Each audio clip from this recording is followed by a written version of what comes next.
Ini review sebentar apa yang sudah saya paparkan yang lalu. Ya, hari Kamis lalu. Strategi dan ciri pekerjaan iblis.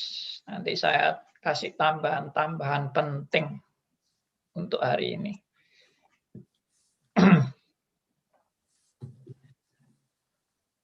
Ya, kita sudah mempelajari pencobaan Tuhan Yesus ya.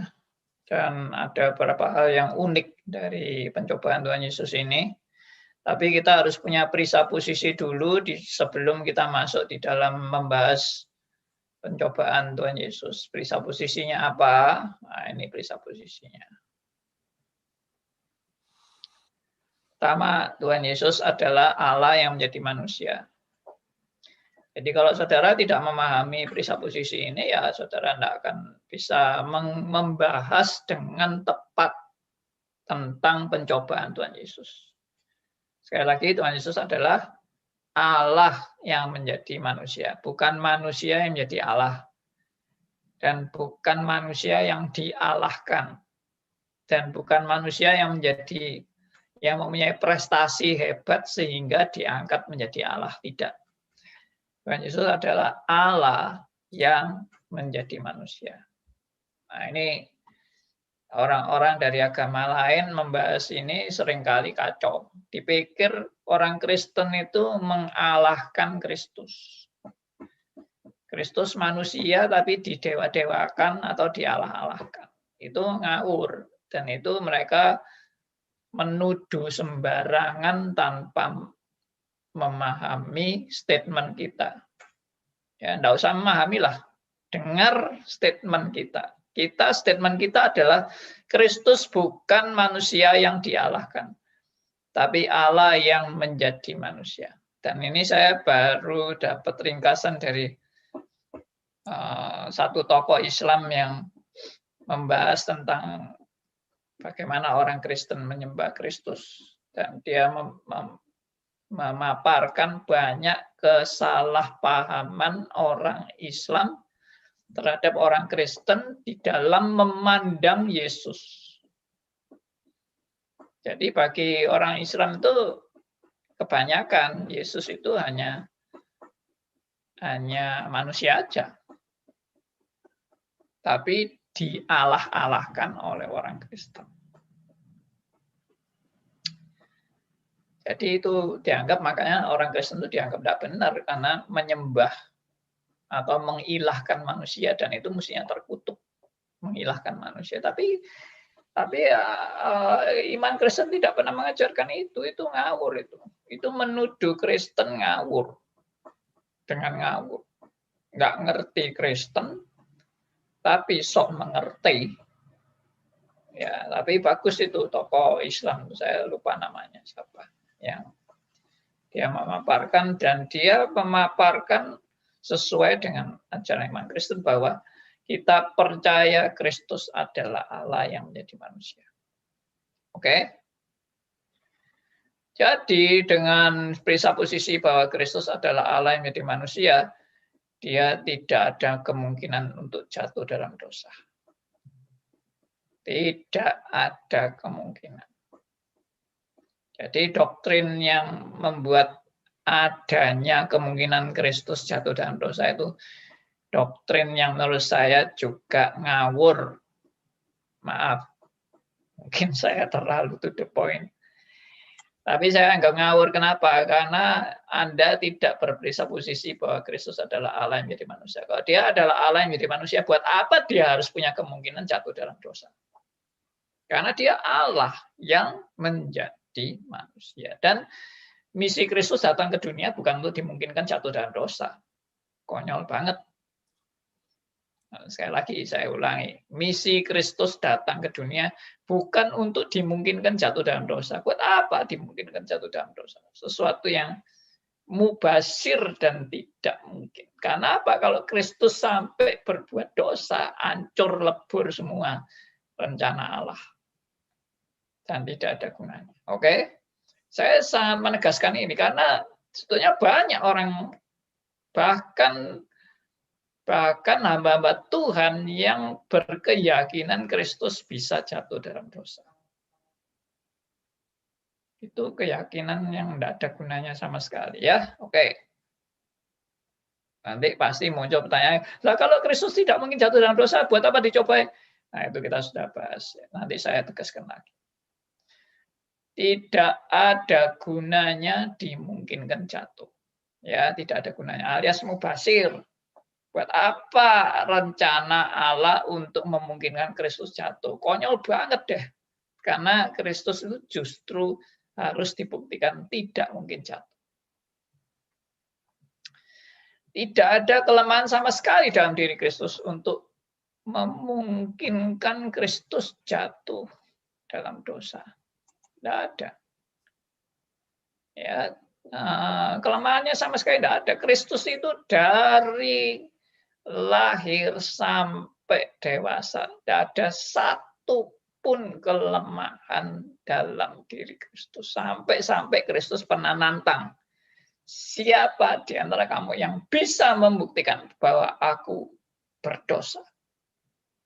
Siapa di antara kamu? Waduh, itu tantangan yang tidak pernah berani diucapkan oleh manusia. Kecuali manusia takabur. Atau manusia tidak tahu diri. Atau manusia setengah waras. Ya, mungkin ngomongnya kayak gitu. Siapa di antara kamu yang bisa membuktikan bahwa aku orang yang berdosa? Tidak ada kan? Saudara berani? Saya tidak berani saya. Karena saya pasti orang berdosa. Tidak mungkin saya tanpa dosa, itu tidak mungkin. Ya, oke.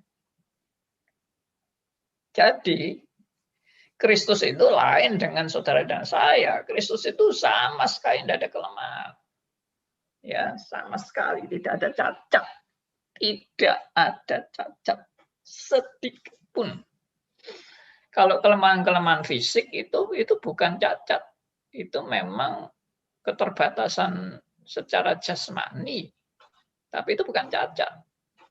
Ya, cacat itu ya masih ada dendam, ada iri hati, ada kebencian.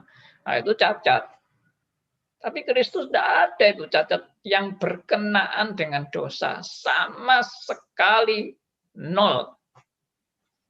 Bukan ada sedikit-sedikit, ada dosanya. Tidak ada, sedikit pun tidak ada. Harus nol.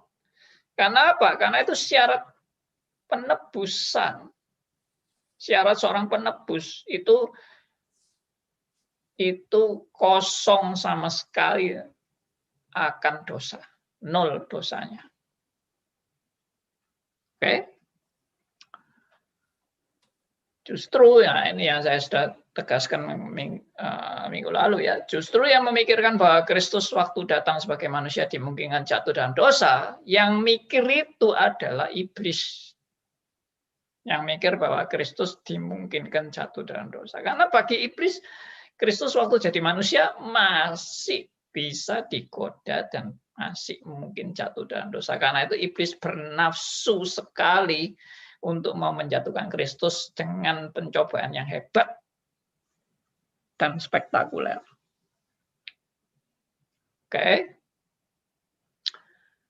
Nah, ini yang tadi muncul kan. Kalau tidak mungkin jatuh dalam dosa, buat apa Kristus dicobai? Nah, ini selalu logikanya kayak gitu aja. Berarti kalau dicobai, pasti ada kemungkinan jatuh dalam dosa. Kalau tidak ada kemungkinan, buat apa dicobai? Percobaan itu cuma sandiwara dan percuma saja, tidak ada gunanya sama sekali. Ya, itu sudah saya bahas minggu lalu. Ini cuma mengulangi sedikit. Tapi nanti kalau ada mau pertanyaan juga silakan. Ya. Nah, ini lanjutan. Tuhan Yesus dicobai justru ada di dalam rencana dan kehendak Allah yang berdaulat penuh.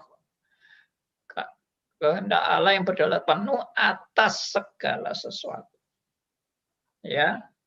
Jadi pencobaan Tuhan Yesus ini bukan di luar rencana Allah. bukan di luar kedaulatan Allah, bukan di luar kehendak Allah, tapi semuanya di dalam rencana, kehendak, dan kedaulatan Allah atas segala sesuatu. Jadi memang disengaja untuk dibawa, untuk dicobai. Ya, itu sudah tertulis dalam Matius pasal 4 ayat ya, betul ya. Matius pasal 4 ayat 1. Ya. Ayat 1 dibawa oleh Roh Kudus untuk dicobai. Waduh, itu sudah kata-katanya tidak meragukan sama sekali. Memang Roh Kudus yang membawa, dan untuk apa? Ya untuk dicobai. Ya, kita percaya tidak ada peristiwa yang kebetulan di dalam pencobaan seperti ini. Semua ini adalah pimpinan Tuhan, semua ini adalah rencana Tuhan. Pasti bukan kebetulan. Apalagi kalau baca Matius 4 ayat 1 itu.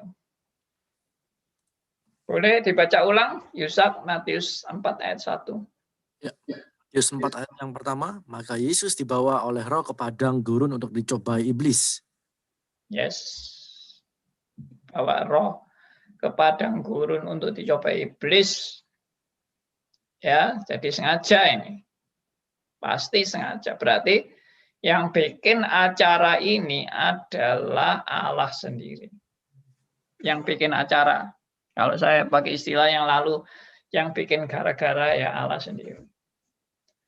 Sehingga iblis kepingin mencobai Tuhan Yesus. Iblis tergoda untuk mencobai Tuhan Yesus. Atau istilah lain lagi, iblis tergoda untuk menggoda Tuhan Yesus.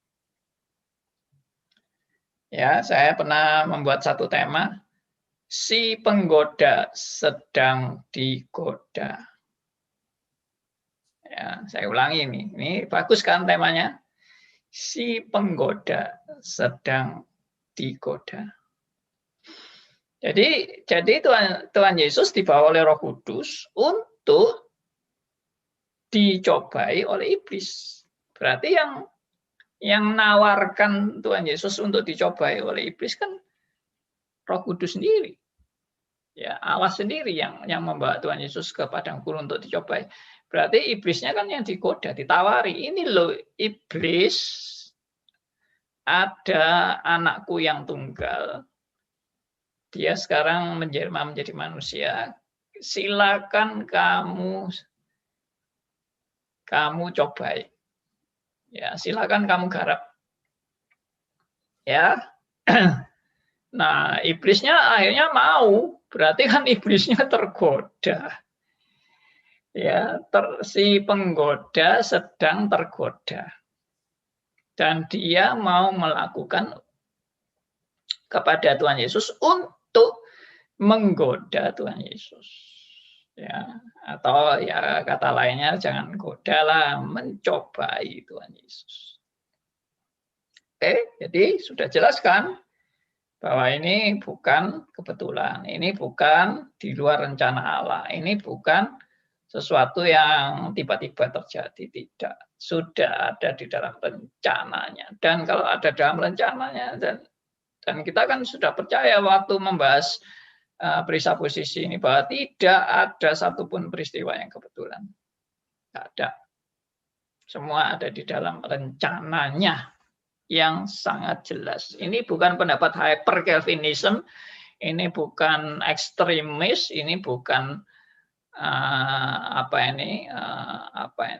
fanatik, sama sekali tidak. Anda kalau belajar reform baru paham. Belajar benar-benar, jangan belajar cuma setengah-setengah ya. Oke. Apa tujuan Allah membawa Tuhan Yesus untuk dicoba iblis? Nah, ini kan berarti kalau Tuhan itu yang membawa, Allah yang membawa Tuhan Yesus, berarti ada maksudnya kan, ada tujuannya kan, bukan hanya iseng-iseng aja. Ya, buat apa Tuhan Yesus iseng-iseng dibawa ke padang gurun untuk dicobai oleh iblis? Ini bukan iseng-iseng, ini benar-benar ada tujuan yang jelas. Nah, itu saya sudah paparkan yang minggu lalu. Ya, jadi saya tulis di sini justru peristiwa ini benar-benar mau membuktikan Kristus yang tidak mungkin jatuh dalam godaan sehebat apapun. Nah, ini tujuan Allah itu mau menunjukkan bahwa melalui peristiwa Tuhan Yesus dicobai yang tidak terkalahkan itu mau membuktikan bahwa Kristus adalah benar-benar Allah, ya, benar-benar yang Maha Kuasa, ya, anak Allah yang tunggal, yang tidak mungkin jatuh dalam dosa dengan godaan sehebat apapun. Saya yakin ini godaan yang saya sudah katakan yang lalu, godaan kepada Tuhan Yesus adalah godaan paling top dari setan. Ya, karena setan sudah tahu kekuatan anak Allah ini sampai di mana, dia juga mau mengeluarkan senjatanya, segenap senjata dan kepandaian dan kekuatannya untuk menjatuhkan Kristus. Tapi ternyata tidak mempan. Ya kan? Jadi perisa posisinya juga adalah Allah itu tidak pernah kalah. Nah, kalau Allah tidak pernah kalah, Kristus pun tidak pernah kalah. Ini Allah ini ya bisa Allah Bapa, Allah Roh Kudus, dan Kristus adalah Allah Anak, dan dia tidak pernah kalah dalam segala sesuatu peristiwa. Apapun tidak pernah kalah. Satu kali pun tidak pernah kalah. Setengah kali pun tidak pernah kalah. 1/1000 kali tidak pernah kalah. Ya, tapi kalau ngalah ada. Ya, ngalah itu ya sepertinya tidak berdaya, tapi sebetulnya dia punya kuasa dan kekuatan. Ya, ini ilustrasi yang saya sudah paparkan minggu lalu, ilustrasi kapal induk ditabrak sekoci. Ya, Kristus waktu dicoba itu peristiwanya itu seperti ini. Kapal induk ditabrak sekoci, ya ndak kroso, ya tidak terasa sama sekali, tidak goyang sama sekali, karena sekoci ini mau apa nabrak kapal induk itu, ya toh. Ya seperti itulah iblis itu dalam mencoba itu, tapi iblis nggak tahu kalau dia sedang mau nabrak kapal induk, dia nggak tahu, dia pikir sedang mau menabrak perahu karena kapal induknya kelihatannya kok begitu merendahkan diri sampai menjadi manusia. Nah, itu menurut iblis, gua bisa sikat ini Kristus waktu menjadi manusia ini. Baik, lanjut. Saya tegaskan kemarin bahwa peristiwa Kristus dicobai iblis ini termasuk rangkaian daripada Kristus dibaptis. Ya, waktu Kristus dibaptis itu juga adalah momen di mana Allah memproklamasikan anaknya yang tunggal, ya, anak yang dikasihnya, dan itu permulaan sebelum Kristus benar-benar terjun dalam pelayanan. Permulaan. Perlu ada momen yang namanya proklamasi, atau saya dalam kurung saya tulis suatu penyataan atau peresmian atau peneguhan, atau ada yang pakai istilah inaugurasi. Ya. Jadi inaugurasi apa? Bahwa Kristus benar-benar Allah yang tak terkalahkan oleh kuasa apapun. Jadi ini perlu diproklamasikan. Bagi siapa? Ya bagi umat manusia lah. Bukan maksudnya proklamasi seperti proklamasi kemerdekaan, mari habis dijajah lalu proklamasi. Proklamasi itu tidak selalu harus habis dijajah baru proklamasi. Ya, proklamasi itu bisa suatu klaim kan, suatu pernyataan gitu loh. Maksudnya itu bukan Kristus habis dijajah lalu merdeka, enggak. Ini maksudnya adalah suatu peresmian aja atau peneguhan bahwa Kristus benar-benar Allah yang tak terkalahkan oleh kuasa apapun. Buktinya mana? Yaitu dicoba iblis. Iblis tidak bisa menjatuhkan Kristus. Ya. dalam 3 kali pencobaan. Yang berikutnya adalah Kristus benar-benar diutus untuk melaksanakan atau mengenapi rencana Bapa atau menjalankan misi yang datang dari Bapa. Ya, diutus secara resmi. Jadi bukan liar dan bukan sakar-karpe dewe semau gue. Kristus datang ke dunia semau gue, lalu mau melakukan apapun semau gue. Enggak, Kristus benar-benar melaksanakan kehendak Bapa. Bolak-balik Kristus waktu di dunia itu kan selalu ngomongnya, aku hanya melakukan apa yang jadi kehendak Bapakku. Ya. Dan waktu Kristus diperintahkan Maria untuk membuat air jadi anggur, Kristus bilang, "Hai perempuan, ada mengena apa engkau dengan aku? Waktuku belum tiba." Nah, itu waktu Tuhan Yesus bilang waktuku belum tiba. Itu mau menunjukkan apa? Menunjukkan bahwa yang berhak memberi otoritas kepada saya itu adalah Bapakku yang di surga, bukan kamu. Ya, to the point-nya begitu. Cuma kadang-kadang mungkin terlalu sungkan dengan Bunda Maria yang dianggap perempuan suci dan kudus dan punya otoritas terhadap anaknya, jadi harus menghormati, jangan gayanya kurang ajar seperti itu. Kalau seperti itu kan Kristus kurang ajar sama ibunya.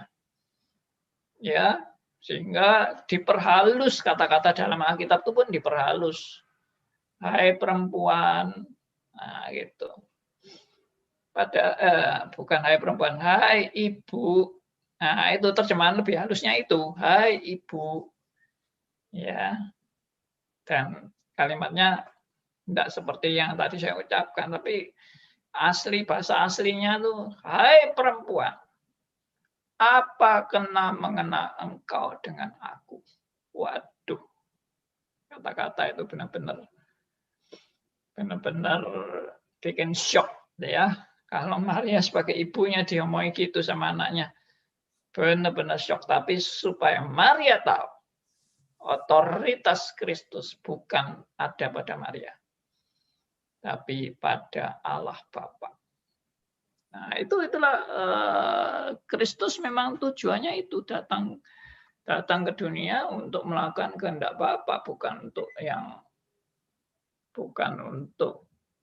tunduk pada otoritas lain. Ya, berikut tas Kristus buku.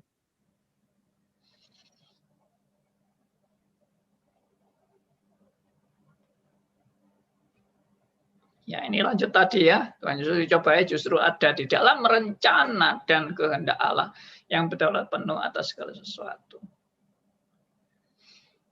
Nah, saya mau menekankan yang saya sudah juga uraikan, yaitu faktor pencobaan Tuhan Yesus menunjukkan suatu kebenaran.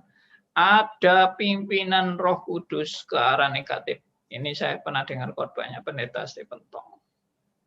Ya, pertama kali saya dengar khotbah ini saya pernah sharing ya, saya kaget karena saya pikir waktu itu adalah Roh Kudus itu selalu ke arah positif dong. Tapi ini kok ada Roh Kudus ke arah negatif. Nah, itu ternyata yaitu contohnya itu Tuhan Yesus dibawa ke padang gurun untuk dicobai. Ternyata pimpinan Tuhan tidak selalu positif ya.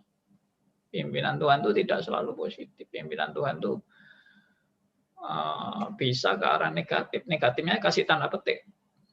Negatif menurut kita. Tapi kalau menurut Allah ya jelas tidak negatif. Ya kan? Negatifnya itu menurut kita. Yaitu tadi misalnya dicobai oleh iblis itu negatif itu dicobai iblis itu mestinya kan Kristus itu tidak dicobai iblis. Kristus itu mestinya ya dipimpin untuk melakukan hal-hal yang baik-baik, bukan untuk berhadapan dengan setan. Tapi enggak ya. Dan ternyata setelah kita mengerti kebenaran ini, ternyata banyak di Alkitab itu pimpinan Roh Kudus ke arah negatif. Ya. Yang contoh misalnya Stefanus dipimpin Roh Kudus untuk memberitakan Injil. Tapi ternyata hasilnya dari pekabaran Injilnya Stefanus itu dia malah diseret keluar kota sampai dilempari batu sampai mati. Nah ini yang seringkali orang tidak mengerti.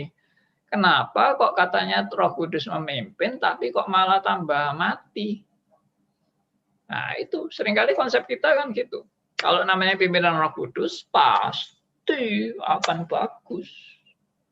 Pimpinan Roh Kudus pasti banyak jiwa-jiwa bertobat. Pimpinan Roh Kudus tidak mungkin menghasilkan orang yang cuma sedikit. Orang sedikit itu bukan pimpinan Roh Kudus. Yang pimpinan Roh Kudus itu pasti orang banyak. Nah itu konsep-konsep yang tidak ngerti tentang ini statement bahwa Roh Kudus bisa memimpin ke arah negatif. Kalau kita lihat Yesaya diperintahkan khotbah kepada Israel. Lalu Yesaya bilang, aku harus khotbahkan apa? Khotbah sampai orang tidak ngerti. Lucu kan? Orang suruh khotbah, tapi khotbah sampai orang tidak ngerti. Lalu bagaimana Tuhan? Ya khotbah terus. Khotbahnya bagaimana Tuhan? Khotbah sampai orang tidak mau dengar. Tidak mau dengar firman. Khotbah sampai orang makin mengeraskan hati. Khotbah sampai orang tidak ngerti apa yang kamu katakan dan menolak semua apa yang kamu katakan. Lu sampai kapan Tuhan khotbah kayak gitu? Kan tidak enak kan khotbah kayak gitu. Kan aku lebih senang khotbah yang banyak jiwa datang. Ribuan datang. Wah, ini KKR yang berhasil. Karena aku khotbah semua orang bertobat. Ya, sudah ribuan, jutaan orang bertobat karena khotbahku. Tapi saya diperintahkan khotbah, tidak ada satu orang pun yang bertobat. Sampai saya tanya, sampai kapan Tuhan? Sampai semuanya habis. Tidak ada lagi yang mau dengar kamu. Enak nggak kayak gitu? Ya enggak enak lah. Siapa mau jadi hamba Tuhan kayak gitu? Hah? Hamba Tuhan yang nggak laku mau? Hamba Tuhan yang sampai orang nggak mau dengar mau? Ya kalau sampai ada hamba Tuhan yang nggak laku kan selalu disalahkan hamba Tuhannya kan? Nah ini hamba Tuhan kurang diurapi nih. Karena apa? Tidak laku. Ini hamba Tuhan kurang diurapi karena yang dengar cuma paling 10 orang, 20 orang.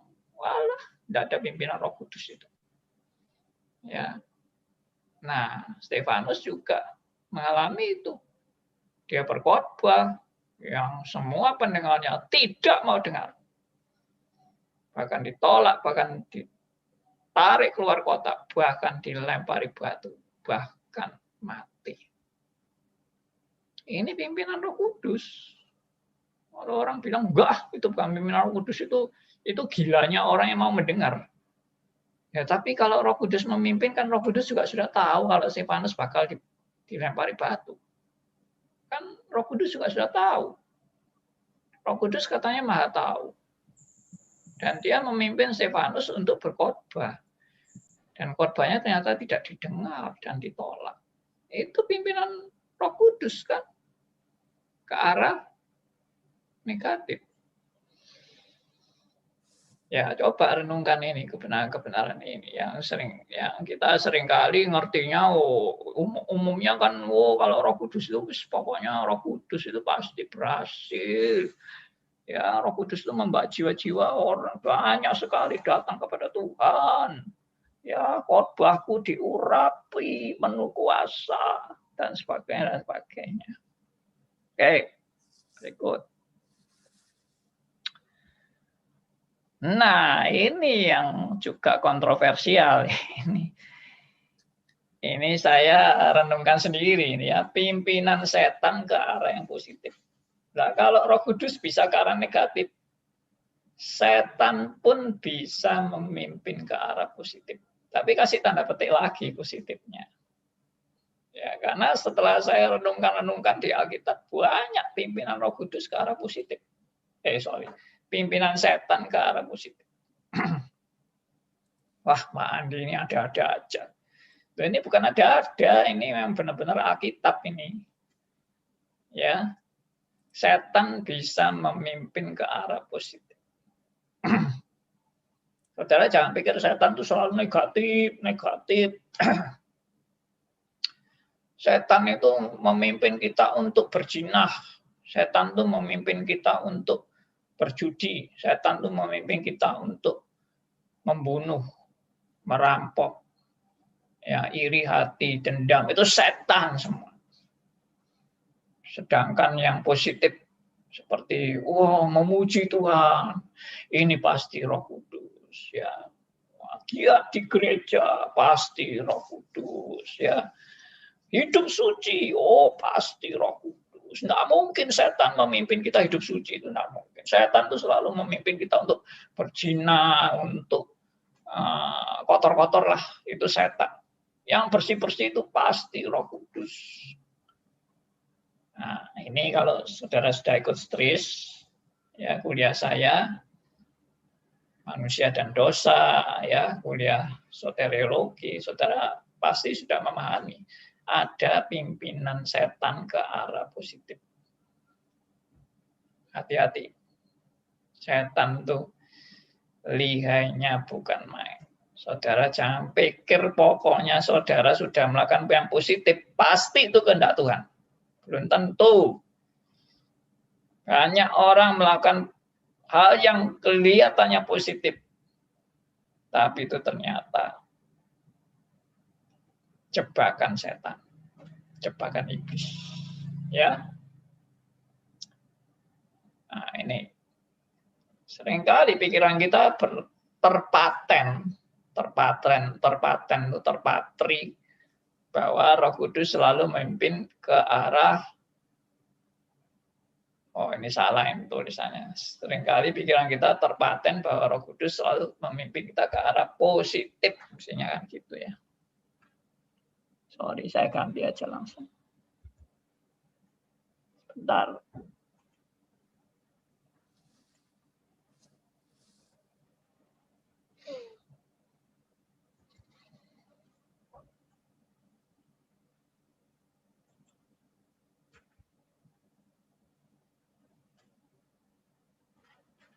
Oh ya, balik. Mestinya setan.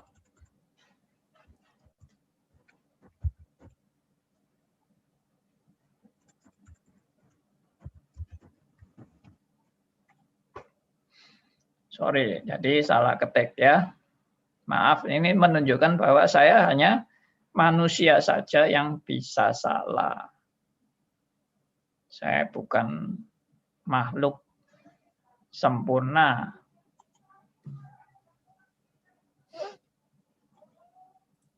Oke, sabar. Ini. Ya.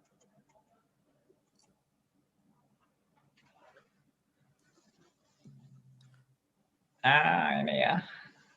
Yang betul. Seringkali pikiran kita terpaten bahwa setan selalu memimpin kita ke arah negatif. Ya, benar kan? Setan itu pikiran kita tuh selalu mikirnya setan tuh pasti mimpin kita ke arah negatif.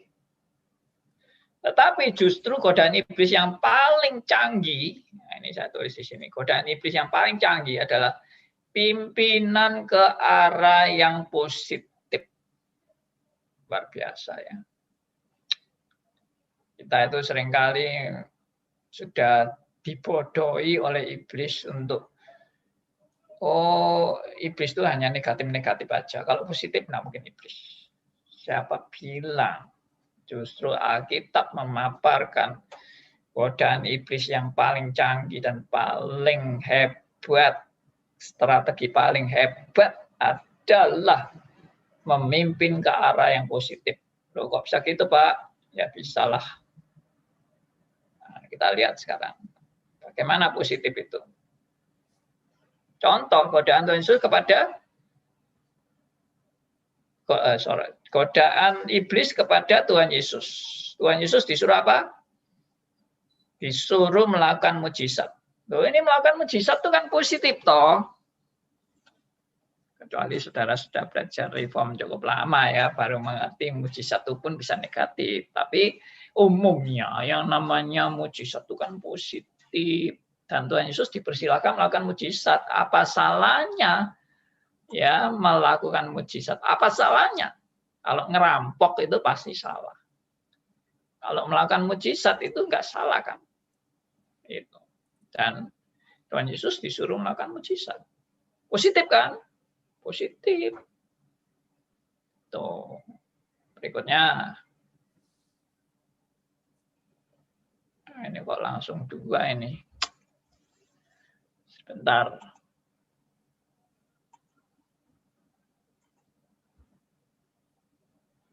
Bentar. Sabar ya. Sabar itu subur. Nah, ini sudah.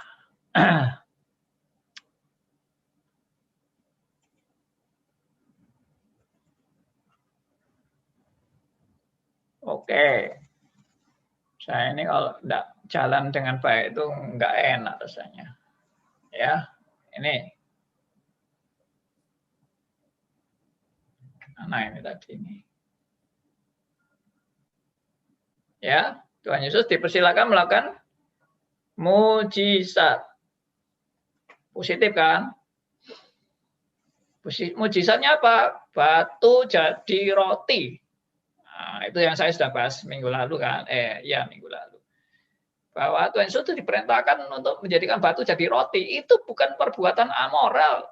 Itu perbuatan yang baik, yang positif. Batu jadi roti. Kalau misalnya perintahnya, buatlah orang yang hidup itu mati. Nah, itu pasti negatif. Pasti ya Tuhan Yesus nggak mau lah membuat orang hidup langsung mati gitu ya kan. Nggak ada apa-apa suruh mati. Tapi ini membuat batu jadi roti itu kan bagus. Apalagi misalnya masih banyak orang yang kelaparan. Kan bagus. Batu-batu jadi roti gitu. Ya. Untuk godaan Tuhan Yesus itu ada 3, ya kan? Yang kedua adalah membuktikan bahwa Tuhan Yesus itu bisa mempunyai kuasa yang hebat, menjatuhkan diri pun tidak mati karena akan ditatang oleh malaikat. Lalu yang ketiga adalah ditunjukkan dunia yang luar biasa, dunia ini yang akan diserahkan semuanya kepada Kristus. Ya, itu tawaran-tawaran kepada Kristus yang positif semua. Positif semua. Tuhan Yesus tidak pernah diajak ke pelacur, tidak pernah diajak membunuh, tidak diajak mencuri, tidak diajak macam-macam lah yang jelek-jelek itu. Ya, korupsi dan sebagainya tidak.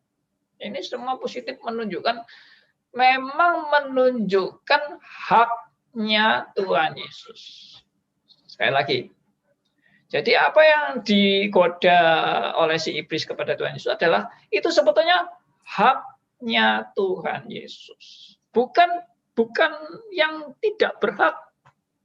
Itu haknya. Kalau saudara ditawari yang saudara tidak berhak, iya itu tidak benar kan misalnya. Ya, iblis misalnya bilang sama kita, itu kamu mau tak kasih Bank Indonesia mau. Nah, itu kan bukan hak saya Bank Indonesia, tapi kalau dikasih ya mau. Misalnya gitu. Kita tergoda misalnya, ya tuh waduh enak ya bisa punya Bank Indonesia lagi. Misalnya ini contoh aja. Tapi Tuhan Yesus itu dikasih yang menjadi haknya. Contohnya tadi, dia bisa melakukan mujizat batu jadi roti. Itu juga Tuhan Yesus berhak untuk melakukan mujizat seperti itu. Ya, lalu membuktikan kuasa yang hebat dengan dia jatuh dari tempat yang tinggi sekali, lalu akan ada malaikat yang menatang dia. Itu pun alkitabiah bahwa orang itu akan dilindungi oleh Tuhan. Apalagi Kristus adalah Allah, pasti dia tidak akan mati dengan menerjunkan diri. Lalu ditawarkan kekuasaan atas seluruh dunia, itu pun haknya Kristus karena dia yang memiliki dunia. Jadi sebetulnya tidak ada yang salah, semua itu positif. Ya, kecuali ambil istrinya orang, nah itu salah pasti. Oke. Jadi yang ditawarkan iblis itu positif. Ya. Iblis tidak menawarkan yang murahan-murahan kepada Tuhan Yesus. Iblis menawarkan yang berkualitas. Hebat kan? Berkualitas. Jadi saudara jangan kira kalau saudara ini mengejar kualitas, saudara sudah mengikuti Tuhan. Belum tentu. Bisa jadi Anda mengejar kualitas, tapi Anda sudah dijebak setan. Di dalam mau mengejar kualitas. Apa motivasimu mengejar kualitas? Ya, ujung-ujungnya kebanggaan diri, kehebatan, ya, organisasi, kesombongan dan sebagainya. Ya, kena toh? Kena jebakan kan? Mengejar kualitas. Tapi itu jebakan iblis. Jangan saudara pikir kalau saudara sudah mengejar kualitas itu saudara sudah taat sama Tuhan. Belum tentu. Makanya saya minggu lalu bilang apa? Iblis itu pinter untuk menjebak orang dari segala macam level. Dari level paling rendah sampai level paling tinggi.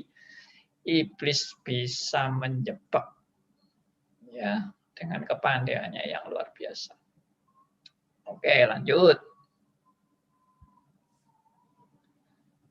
Orang-orang yang ditolak Kristus di akhir zaman adalah pelaku-pelaku mujizat dan pekerjaan rohani, bukan pelaku kebejatan moral. Di dalam Matius 7 ayat 22 23 ayat sangat terkenal, bukan orang yang menyebut aku Tuhan yang akan masuk dalam kerajaan surga, tapi orang yang melakukan kehendak Bapa-Ku. Ya, pada zaman akhir akan datang orang dan mengatakan, Tuhan, bukankah aku sudah menyembuhkan orang demi namamu, melakukan mujizat demi namamu, bernubuat demi namamu, mengusir setan demi namamu. Tuhan bilang, aku tidak pernah mengenal engkau. Nyala daripadaku. Mereka ini adalah pelaku-pelaku hal yang positif. Hal yang bahkan rohani. Bukan yang non-rohani. Ya, saudara terus jangan mikir, puji Tuhan, aku bukan pelaku rohani. Atau, jadi aku ini tidak bakal ditolak Tuhan, karena aku bukan pelaku rohani. Karena yang ditolak Tuhan itu yang pelaku rohani. Itu pikiran ngawur lagi. Itu juga godaan iblis, ya toh. Saudara tidak melakukan hal rohani, saudara merasa bisa masuk surga. Itu konyol banget juga, ya. Pikirannya kan mestinya yang pelaku rohani aja nggak masuk surga, apalagi kalau tidak melakukan hal yang bernilai rohani. Ya, tapi ini hanya intermezzo, itu nggak usah dibahas. Nanti tambah membelok yang lain-lain. Oke ya, jadi sekali lagi ini hal yang mungkin tidak terpikirkan. Saya mau memaparkan kebenaran ini bahwa iblis pun menggoda Anda untuk menjadi pelaku yang ke arah positif, bukan ke arah negatif. Ke arah negatif juga, tapi itu yang tadi saya bilang itu godaan murahan ke arah negatif itu. Sudah tahulah. Kalau ke arah negatif itu mestinya pasti dari yang tidak benar. Ya toh? Ya. Misalnya digoda ke pelacur. Oh, ini pimpinan Roh Kudus ini menggoda saya. Ya nak mungkin lah, itu orang udah nggak beres itu ya. Meskipun tadi ada memang pimpinan Roh Kudus ke arah negatif, tapi negatifnya kan bukan contoh-contoh seperti itu ya. Oke, berikut. Mengejar hidup kudus karena percaya melalui hidup kudus akan mendapat keselamatan dan banyak berkat dari Tuhan. Nah, ini kan moral. Mengejar hidup kudus. Karena percaya melalui hidup kudus akan mendapat keselamatan dan banyak berkat dari Tuhan. Ayo kejar hidup kudus, hidup kudus, hidup kudus. Nanti berkat Tuhan berkelimpahan atas Anda. Tuhan akan senang dengan anak-anaknya yang mau hidup kudus. Loh, jadi motivasinya hidup kudus itu untuk apa? Untuk dapat berkat dari Tuhan. Berarti ujung-ujungnya pamrih kan? Anda hidup kudus itu untuk pamrih kan? Ya, Anda hidup kudus itu apa? Untuk nanti bisa diterima Tuhan. Aku bisa masuk surga. Oh, berarti Anda pikir dengan hidup kudusmu, Anda bisa diterima Tuhan, masuk surga. Itu jebakan setan juga. Tidak pernah Alkitab mengajarkan Anda dan saya supaya Anda dan saya sukses bisa diterima Tuhan di surga dengan Anda berupaya hidup kudus. Itu sudah penyelewengan dari kekristenan. Ya, saya harap ini sebagai satu trigger-trigger untuk Anda untuk kita bisa berdiskusi dan membahas bersama. Yang berikutnya, ini hampir sama ya, berbuat baik seperti amal menolong orang lain. Ya, kita harus menolong orang lain. Ya, ini kan kehendak Tuhan menolong orang lain untuk bisa kita nanti diberi pahala. Ya, dapat pahala dan pujian manusia dan pujian dari Allah juga. Jadi dalam hal ini ya kita berbuat baik itu supaya kita dapat pahala, ya nanti di surga dapat kedudukan yang enak, ya. Jadi tidak boleh males. Nah, itu sudah motivasinya udah nggak benar. Anda melakukan sesuatu yang kelihatannya suatu kebaikan, tapi untuk keegoisan Anda. Ya, Anda sepertinya melakukan kebaikan, tapi Anda punya motivasi menyogok Allah untuk bisa menerima Anda. Ya kan? Itu sudah nggak benar. Anda berbuat baik untuk Anda selamat, itu egois.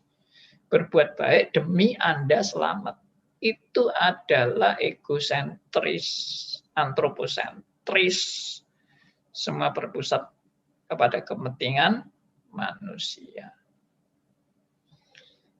Ya, itu semua pembahasan saya yang terakhir ini. Ya, samalah pelayanan di gereja, tapi tanpa sadar mencari kemuliaan diri. Kelihatannya aktif di gereja, tapi yang dicari adalah kemuliaan diri sendiri. Pujian dari pimpinan, waduh kalau aku rajin, waduh pemimpinku muji-muji aku, ya. Aku nanti dinaikkan pangkat, dinaikkan kedudukan, aku diangkat jadi penatua, hebat kan, aku rajin aku, ya aku nanti dihargai sama pimpinanku. Wah, ikut semua kegiatan, aktivitas, ikut PA, ikut PI, PD, besuk, musik dan lain-lain, semua diikuti. Tapi tidak pernah ada relasi dengan Allah secara nyata. Jadi semuanya kosong. Tidak ada relasi dengan Allah yang benar-benar Allah. Mungkin ada relasi dengan Allah yang palsu, tapi ada relasi dengan Allah yang bukan dari Alkitab. Allah yang lain dari Alkitab. Nah itu, kalau tidak belajar Alkitab baik-baik, Anda mungkin menyembah Allah yang beda. Bukan Allahnya Alkitab. Benar ini, saya serius. Saya sudah mengajar tentang teologianya Arminian, teologianya Reform. Ya, saya buktikan bahwa teologinya Arminian itu memperkenalkan Allah yang bukan dari Alkitab. Maaf, mungkin terlalu to the point. Tapi lebih baik saya ngomong daripada Anda keliru, menyembah Allah yang keliru. Saya juga dulu Arminian, tapi waktu itu saya memang sudah dalam anugerah Tuhan, ya, tapi masih nggak karuan mengenal Allahnya. Allah yang saya pikirkan waktu itu bukan Allah, ternyata bukan Allah dari Alkitab. Itu Allah versi kebenaran saya sendiri. Ya, ini bahaya sekali. Ya, oke, puji Tuhan, saya berhenti sampai di sini. Sekarang waktunya saya serahkan kepada Yusuf. Ya, bagi para pendengar yang mau bertanya, Anda bisa melalui WhatsApp di 081357901628 atau bisa lewat live chat di YouTube di Stris Pasingagel.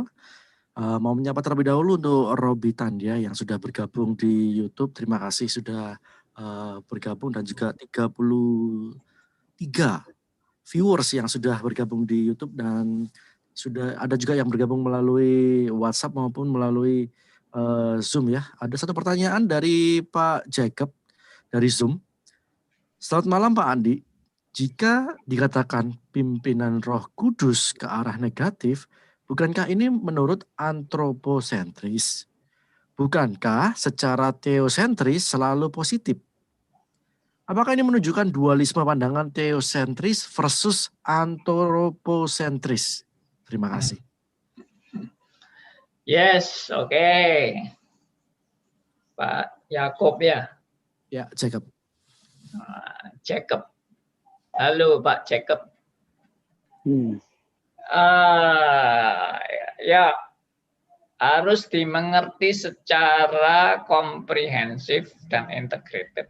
Pengertian dipimpin ke arah negatif. Jadi makanya negatifnya itu saya kasih tanda petik.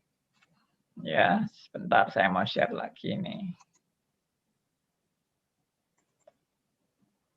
Ini. Ya, pimpinan Roh Kudus ke arah negatif. Negatifnya kan saya kasih tanda petik.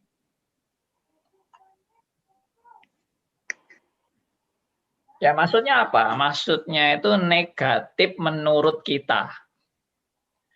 Tapi kalau menurut Allah pasti positif. Itu maksudnya. Ya. Jadi contohnya tadi kan Tuhan Yesus dibawa oleh Roh Kudus untuk dicobai oleh iblis. Nah, dicobai oleh iblis itu kan negatif. Ya, kok dicobai oleh iblis toh? Kan enggak enak toh dicobai iblis itu. Kan lebih enak kalau Roh Kudus memimpin saya ya untuk menikmati surga atau suasana yang indah ya, di mana Roh Kudus itu memberikan kita banyak kelancaran hidup ya toh, atau berkat-berkat rohani ya, itu kan positif semua. Tapi kalau misalnya penderitaan, kesusahan, sakit penyakit, ya malah tambah rugi, ya itu kan negatif. Bagaimana itu bisa Roh Kudus kok sampai membuat saya rugi itu? Roh Kudus membuat saya sampai sakit ini. Gimana itu? Nah, itu seringkali kita menganggap itu tidak mungkin Roh Kudus. Padahal ternyata di Alkitab banyak pimpinan Roh Kudus ke arah negatif menurut manusia. Tapi menurut standar Allah tetap positif. Itu maksudnya. Jadi ini bukan double standar ya. Oke. Oke, di WhatsApp sudah ada yang masuk, sementara di YouTube Pak Liman ditahan dulu ya. Di WhatsApp sudah ada Pak Elia. Terambil di Maleakhi 3 ayat yang ke-10 Pak. Dikatakan bawalah seluruh persembahan persepuluhan itu ke dalam rumah perbendaharaan supaya ada persediaan makanan di rumahku, dan ujilah aku, firman Tuhan semesta alam, apakah aku tidak membukakan bagimu tingkap-tingkap langit dan mencurahkan berkat kepadamu sampai berkelimpahan. Pertanyaannya, kenapa ada ayat yang bisa menjebak manusia?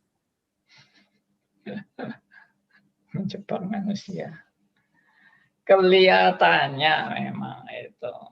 Tapi begini, makanya kalau baca ayat itu, Mungkin kalau bangsa Israel membaca ayat-ayat seperti itu, mereka itu sudah bisa memahami karena sudah terbiasa dengan kalimat-kalimat yang semacam itu. Jadi ujilah aku dan sebagainya. Itu bukan berarti kita betul-betul mau menguji Tuhan. Konyol banget deh kita menguji Tuhan. Tuhan itu tidak perlu diuji.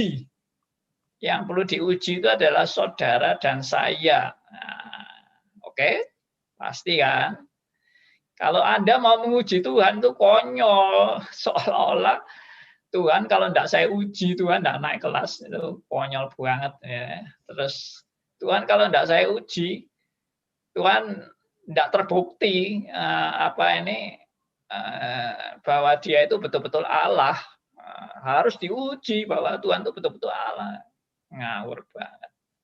Ya, tidak. Tuhan tidak perlu diuji. Tapi yang maksud ayat itu adalah Tuhan ini pasti akan menggenapi janjinya. Itu Tuhan kita. Maksud dari ayat itu. Tuhan itu tidak mungkin mengingkari janjinya. Tuhan itu juga tidak mungkin pelin-pelan alias janjinya tidak bisa dipegang. Nah, itu manusia itu namanya janji tidak bisa dipegang itu. Kalau Tuhan tuh jelas-jelas pasti Tuhan tuh menggenapi apa yang dijanjikan. Tapi pengertian janji Tuhan tuh juga harus dimengerti dengan benar karena banyak orang memahami janji Tuhan tuh juga ngawur, ya. Janji Tuhannya itu diterjemahkan secara hurufiah. Nah, itu tidak benar. Karena sebetulnya janji Tuhan itu arahnya kepada nilai rohani, bukan rohana, ya, nilai rohani. Jadi Anda memang bangsa Israel memang banyak dijanjikan hal-hal yang rohana, tapi sebetulnya di balik rohana itu rohani. Ya, maksud saya rohana itu hal-hal yang jasmania, ya, yang kelihatan secara lahiriah itu. Tapi itu orientasi Allah itu selalu diarahkan kepada nilai rohani. Itu janji Tuhan. Nah, demikian juga kamu memberikan persepuluhan kepada Tuhan. Ya, Tuhan akan membuka tingkap-tingkap langit dan ujilah Tuhan. Artinya apa? Tuhan itu pasti juga akan memberkati Anda. Ya, enggak usah khawatir, bahkan Anda belum memberi pun Tuhan sudah memberkati. Dan berkat dari Tuhan itu pasti berkat yang tidak meragukan. Kita sebagai anak-anak Tuhan tidak boleh sedikit pun meragukan Allah Bapa kita di surga. Ya, karena pasti Dia memberikan yang terbaik. Itu maksudnya. Percayalah kepada Tuhan. Nanti mau diberi apa, ya kita pun percaya sama Tuhan. Loh, kok elek ini? Yang dari Tuhan kok elek ini? Yang elek pun itu yang terbaik buat kamu. Nah, itu namanya Tuhan pasti menepati janjinya. Jadi kadang-kadang kita maunya janji Tuhan itu yang sesuai dengan selera saya, gitu kan? Anda maunya sesuai dengan selera Anda. Tapi Tuhan tuh punya prinsip dan kebenaran sendiri di dalam memberikan yang terbaik untuk Anda dan saya. Seperti yang saya sudah pernah bahas, duri dalam daging. Paulus dapat duri dalam daging, itu iblis yang menggocok, tapi itu yang terbaik bagi Rasul Paulus. Ya, puji Tuhan. Oke, baik, ada partisipasi melalui Zoom juga, 23 orang yang sudah bergabung. Tadi ada Pak Liman yang mau bertanya, silakan Pak Liman. Malam Pak Andi. Malam Pak Liman. Saya jujur bingung Pak malam ini Pak, mendengarkan. Puji Tuhan kalau bingung. Tidak pertama kali dengar Roh Kudus ke arah negatif, seperti paling sulit. Bagaimana Roh Kudus memimpin ke arah positif juga paling sulit. Jadi ukuran apa yang dipakai Pak? Kadang-kadang sana salah, sini salah gitu Pak. Itu pertanyaan saya. Apa jadi ukuran kita kalau menilai itu negatif atau positif Pak? Yang pertanyaan yang sederhana Pak. Bisakah orang Kristen mengalami buah si malakama itu Pak? Jadi deadlock gitu Pak. Itu yang dua pertanyaan buat apa agak membingungkan Pak. Oke. Ya, bersyukur. Bingung itu adalah suatu tanda kemajuan daripada tidak bingung tapi keliru. Ya. Ya, puji Tuhan ya. Jadi kita ini sudah terbiasa memang menilai segala sesuatu itu menurut ukuran kita. Padahal ukuran Allah itu berbeda dengan ukuran kita. Ukuran Allah itu adalah ukuran yang berstandar nilai kekal dan sempurna. Sedangkan ukuran kita ini cuma ukuran sementara tok. Ya, yang hanya sementara saja. Kita selalu mengukur Tuhan itu dengan sementara. Tapi Tuhan mengukur kebenarannya dengan nilai kekal. Nah, itu aja sudah lain. Standar sementara sama standar kekal itu bisa berbeda penilaiannya. Menurut Anda jelek, menurut Allah baik. Menurut Allah baik, menurut Allah tidak baik, menurut Anda baik. Nah, itu sudah berbeda standar karena Allah itu melihatnya. Misalnya saya kasih contoh begini, yang paling gampang contohnya ya.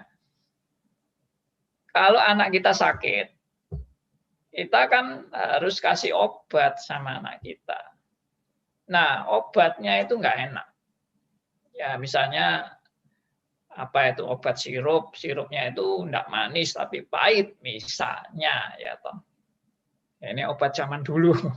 Kita waktu masih kecil itu kan obatnya pahit-pahit, lalu paksa sama orang tua kita kan, harus minum. Nah, kita sampai nangis-nangis nggak mau minum ya toh. Tapi dipaksa minum, kita pikir waktu itu orang tua kita jahat. Nah, ini sudah menunjukkan apa? Menunjukkan standar yang beda antara si anak dan orang tua. Bagi orang tua melihat jauh ke depan, anak harus dikasih obat supaya sembuh. Bagi anak, gua nggak mau ini obat gak enak, pahit. Ya. Nah, jadi antara standar anak dan standar orang tua sudah beda. Demikian juga antara kita dengan Allah. Seringkali standarnya beda. Apa yang positif bagi Allah, negatif bagi kita. Apa yang positif bagi kita, negatif bagi Allah. Nah, itu semua adalah kita harus menyadari benar-benar. Nah, bagaimana supaya kita tahu? Supaya kita tahu ya belajar Alkitab baik-baik. Nanti Tuhan itu akan menuntun kita untuk mengerti dan memeriksa diri kita. Aku ini motivasinya benar atau enggak di hadapan Allah. Misalnya tadi, saya mau baik-baik sama bos saya. Tujuan apa saya berbuat baik? Saya mau mengerjakan pekerjaan bos saya. Pokoknya sehebat, semaksimal mungkin supaya bos saya senang. Ya memang itu bagus, kamu mengerjakan yang baik untuk bosmu itu bagus. Tapi kalau motivasimu adalah supaya nanti aku bisa dapat kedudukan tinggi, supaya aku nanti bisa menggeser teman-temanku, supaya aku nanti bisa mengambil hatinya bosku, nanti aku bisa mengendalikan kekayaannya dia, dan sebagainya. Wow, motivasinya ternyata keakuan. Saya mau baik sama bosku itu motivasinya keakuan saya dan keserakahan saya. Nah, kalau kita orang yang dipimpin Roh Kudus, saya yakin Roh Kudus akan menyadarkan kita bahwa motivasimu nggak benar. Kalau gitu, apa saya nggak perlu berbuat baik? Saya harus berbuat baik. Tapi berbuat baik bukan untuk motivasi antroposentris. Kamu berbuat baik adalah untuk kamu sebagai anak Tuhan harus membawa kemuliaan bagi Allah. Bukan untuk motivasi keserakahanmu. Dan motivasi ada udang di balik rempeyek. Ya, nah, itu yang Tuhan mau kasih tahu saudara dan saya. Bagaimana kita berbuat untuk kebenaran. Bukan berbuat ngatok. Bahasa Surabaya ngatok atau penjilat. Ya, banyak orang berbuat baik tapi motivasinya sebagai penjilat. Dan banyak orang takut berbuat baik karena risikonya dia bisa ditendang keluar oleh bosnya. maka dia takut bukan berbuat baik, takut berbuat benar. Dia kalau berbuat benar, bosnya malah nggak senang. Dan dia bisa dipecat. Maka dia jadi orang yang seperti bunglon. Ya, di hadapan bosnya jadi warna apa, di hadapan orang lain jadi warna apa, jadi beda-beda semua. Ya itu bahaya sekali. Ya saya harap ini dimengerti bahwa bahaya godaan iblis itu kelihatannya banyak yang positif. Banyak yang positif. Jadi misalnya ya tadi saya kan bilang aktif di gereja, aktif. Wah, tapi aktif-aktif ternyata motivasinya minta dirinya yang dimuliakan. Kalau dirinya nggak dianggap, ngamuk, mutung, lalu nggak mau ke gereja lagi.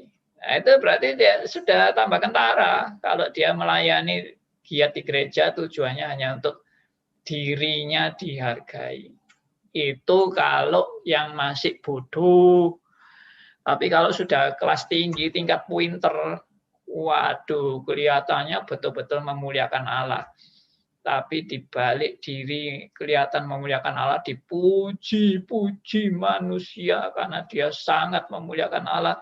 Padahal motivasinya adalah untuk kemuliaan dirinya sendiri. Nah, siapa yang tahu itu? Yang tahu ya hanya Allah. Tapi kita harus, untuk diri kita sendiri, kita harus periksa diri kita ya. Apakah aku, jangan-jangan hidupku itu hanya ingin aku yang dimuliakan. Bukan Kristus yang dimuliakan. Nah itu, jebakan-jebakan iblis. Oke? Oke. Baik, di Zoom sudah ada 2 pertanyaan lagi, ada dari Bu Dorsila dan juga ada dari Pramana Simon. Saya ke Pramana Simon terlebih dahulu. Pak Andi, iblis bisa membawa ke positif. Apa ini bisa dikatakan positif? Karena kata-kata sebelumnya kan, jikalau engkau anak Allah, dan Yesus kan memang anak Allah. Ini kan bukan baiknya iblis. Dan kalau Yesus lakukan kan buat mujizat yang disuruh iblis dan mau, dia kan sombong. Apa mujizat itu baik? Buka kurung atas perintah iblis itu, ya, apakah ini tidak rangkaian kejelekannya iblis? Loh iya, kalau tadi kan ikut urutan penjelasan saya kan sudah jelas bahwa iblis itu mau menjebak. Tapi kelihatannya menyuruh hal yang bukan jelek kan. Kecuali kalau iblis nyuruh Tuhan Yesus ke pelacur. Nah itu pasti jelek. Tapi kalau menyuruh membuat mujizat, itu kan bagus kan. Mujizat itu kan bagus. Ini saya pakai standar umum. Standar umum tentang yang namanya yang baik. Tapi ternyata itu jebakan. Kalau Yesus nurut iblis waktu itu, ya berarti dia sudah menjadi hambanya iblis. Karena nurut omongannya iblis. Nah, Tuhan Yesus tahu. Ya, siapa yang lebih pintar?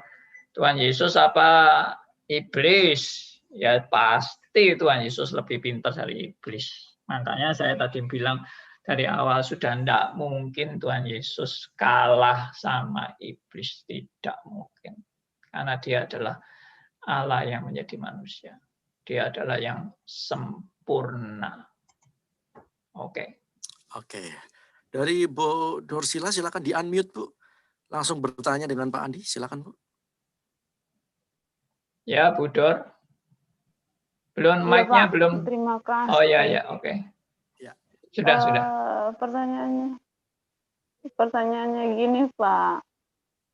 Di contoh Alkitab tuh yang Bapak kasih itu tentang Tuhan Yesus yang dalam pimpinan iblis ke arah positif. Lalu pertanyaan saya, adakah contoh di Alkitab yang pimpinan iblis kepada manusia ke arah positif itu, Pak? Oh Itu ya. bagaimana penjelasan Bapak? Tadi Iya. bahwa pimpinan iblis juga ke arah positif. Lalu saya coba menalar lagi ke arah kehidupan rumah tangganya si Abraham sama Sarah Ya. itu apakah kasus itu bisa dikenakan atau tidak? Saya belum menemukan, maka saya bertanya kepada Bapak. Terima kasih, Pak. Ya, makasih. Saya mau jelaskan dulu ya, contoh pimpinan setan ke arah positif bagi manusia. Itu contohnya seperti yang saya tadi ungkapkan di Matius 7 ayat 22 sampai 23 itu. Jadi melakukan hal yang rohani. Mujizat, mengusir setan dan sebagainya. Itu kelihatannya sangat positif sekali karena itu melakukan hal-hal rohani. Tapi itu jebakan iblis di mana dia merasa dia sudah bisa masuk surga gara-gara melakukan mujizat-mujizat. Tapi itu semua adalah tipuan iblis. Ya, nah itu sangat berbahaya sekali. Juga ada contoh lain yang bermoral ya. Banyak orang yang merasa berbangga kalau dia sudah bermoral. Dan dia gara-gara punya moral tinggi, dia merasa bisa masuk surga. Contoh yang paling jelas adalah pemuda kaya yang datang pada Tuhan Yesus. Ya memang ini tidak dikatakan bahwa itu dia digoda iblis, tidak. Tapi konsepnya jelas konsep yang sudah disesatkan dan kena tipu muslihat. Dia pikir kalau dengan dia alim, dia berbuat baik, berbuat menurut Taurat, pasti bisa masuk surga. Itu pun tipuan iblis. Ya, jadi iblis bisa malah mendorong orang untuk berbangga dengan moralnya. Tapi orang makin berbangga dengan moralnya, orang itu makin tidak memerlukan Tuhan Yesus. Karena dia merasa dia sudah baik. Tanpa Yesus pun saya sudah baik, saya sudah lebih baik bahkan dari orang Kristen. Banyak orang Kristen itu pelit-pelit, tapi saya jauh lebih royal dari orang Kristen. Nah, jadi dia berbangga dengan kebaikannya, dan dia merasa dia lebih baik dari orang Kristen. Orang Kristen pakai Yesus saja masih jelek. Saya tanpa Yesus sudah bisa baik. Nah, itu juga jebakan iblis. Makin bermoral, makin jauh dari Tuhan. Ya? Oke. Kurang 3 menit lagi, Pak. Satu pertanyaan boleh ya? Boleh. Ya, ini dari Irfandi di Zoom. Pak Andi, apakah mungkin motivasi seseorang menjadi percaya pada Kristus hanya untuk selamat? Motivasi orang kepada Kristus hanya untuk selamat. Ya.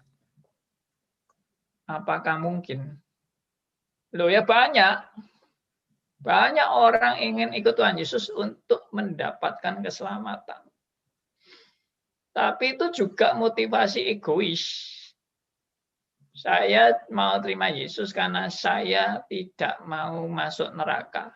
Saya mau terima Yesus supaya saya masuk surga.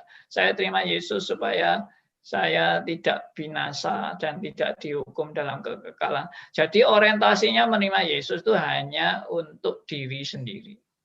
Berpusat pada diri sendiri. Itu juga jebakan iblis. Ya, bahwa menerima Yesus itu demi keegoisan dan kepentingan diri. Itu adalah egoisme yang tersembunyi dalam nilai rohani. Tapi kesadarannya seharusnya bagaimana? Kesadarannya adalah aku menerima Yesus bukan karena aku yang cari Tuhan Yesus, tapi Tuhan Yesus yang cari aku. Aku sebenarnya patut dibinasakan, tapi hanya karena anugerahnya semata-mata. Tuhan mau menyelamatkan aku. Jadi sebetulnya bukan kita yang cari Tuhan Yesus. Dan bukan kita yang mau terima Tuhan Yesus. Tapi Tuhan Yesus yang memanggil kita. Tanpa Tuhan memanggil kita, kita semua pasti buta rohani. dan tidak mengenal kebenaran yang sesungguhnya. Banyak orang jadi Kristen bukan karena Tuhan yang memanggil. Banyak orang jadi Kristen karena teman, karena tradisi orang tua, karena tertarik dengan mujizat-mujizat, berkat-berkat. Banyak orang jadi Kristen yang nggak benar. Mau terima Yesus, buat apa? Dapat berkat. Terima Yesus buat apa? Bisa selamat. Selamat itu kan juga berkat. Jangan dikira kalau terima Yesus buat selamat itu pasti sudah lebih benar dari terima Yesus untuk kaya raya. Belum tentu, karena sama-sama egois. Terima Yesus untuk keselamatan dan terima Yesus untuk kaya itu identik dengan keegoisan. Ya, semoga tidak tambah bingung ya. Ini sudah selesai. Ya. Ya, puji Tuhan lah ya. Jadi saya harap saudara makin jelas dengan penjelasan saya. Kalau tidak jelas, tanya saja untuk hari Kamis. Yes. Ya, Kamis nanti ada Q&A. Ya. Kita bisa juga melanjutkan dengan tanya jawab dari semua yang sudah saya paparkan. Tolong bisa WA saja di nomor yang silakan, nomor berapa? 08135790168 ya. Pak, diulangi pelan-pelan deh. 08135790168. Iya. Nah, itu nomor WA-nya. Saudara bisa WA di situ untuk bertanya ya. Ya, karena waktu sudah habis ya. Ya. Malam, Pak Andi. Ya, malam. Pak, mau nanya aja Pak, kalau hari Kamis, sedikit berbeda, maksudnya ini saya mau nanya kalau hari Kamis hadirnya sekitar jam 8 gimana ya Pak? Karena kami kan di Balikpapan PAMRI itu. Oh ya, nggak apa-apa, nyusul aja. Boleh Pak ya? Ya Pak. Boleh. Selama ini kan pergumulannya di situ, mau nanya nggak enak Pak. Ya, nggak apa-apa. Ya, Pak Solidio ya. Iya, terima kasih Pak. Ya, oke. Terima kasih. Oke, saudara, mari kita bersyukur pada Tuhan. Kita akan menutup seluruh diskusi kita ini dengan berdoa. Bapa yang di surga, kami datang kepada Tuhan, kami menyadari bahwa semua ini karena anugerah-Mu.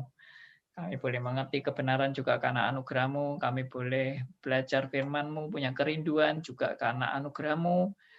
Kami boleh disadarkan dan diinsyafkan semua juga karena anugerah-Mu. Terima kasih Tuhan. Tuhan berkati seluruh acara kami dari awal sampai akhir. Dan juga pada hari-hari mendatang, Tuhan juga boleh berkati kami semua. Peliharalah kami ya Tuhan dalam setiap langkah kehidupan kami, supaya kami makin hari makin dekat kepadamu. Dan kami boleh makin juga mengenal kebenaran firman Tuhan, bertumbuh makin dewasa. Kami serahkan doa kami dan radio RMC ke dalam tangan-Mu, dalam nama Tuhan kami Yesus Kristus, Tuhan dan Juru Selamat kami yang hidup, kami berdoa. Amin.